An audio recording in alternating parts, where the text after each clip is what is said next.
Tim Kenya jotugo ma yawuowi ma hikgi ni piny mar 20 Rising Stars no loye tukgi mar ariyo gondi 3-1 gi tim mar Tunisia e lap ma Hotisini 30th June Stadium boma ma Cairo piny mar Egypt. Mana kaka tugo mokwongo tim no mitao gi Salim Babu no yudo gol mokwongo kokalo kuom jatugo Lawrence Ouma e dakika mar 37 kapok Tunisia yudo gol margi kokalo opich chowa mano lo gi jatugo Fares Boznina.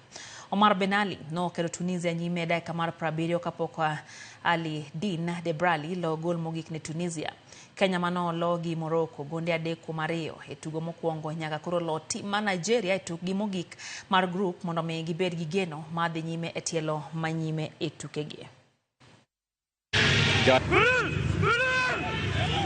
Taking it early and on the floor instead of putting it into the area. Dendani, this is a good run from him to the byline. He goes, and Tunisia can't miss. And Tunisia, who were trailing for much of the game, have finally scored to go ahead.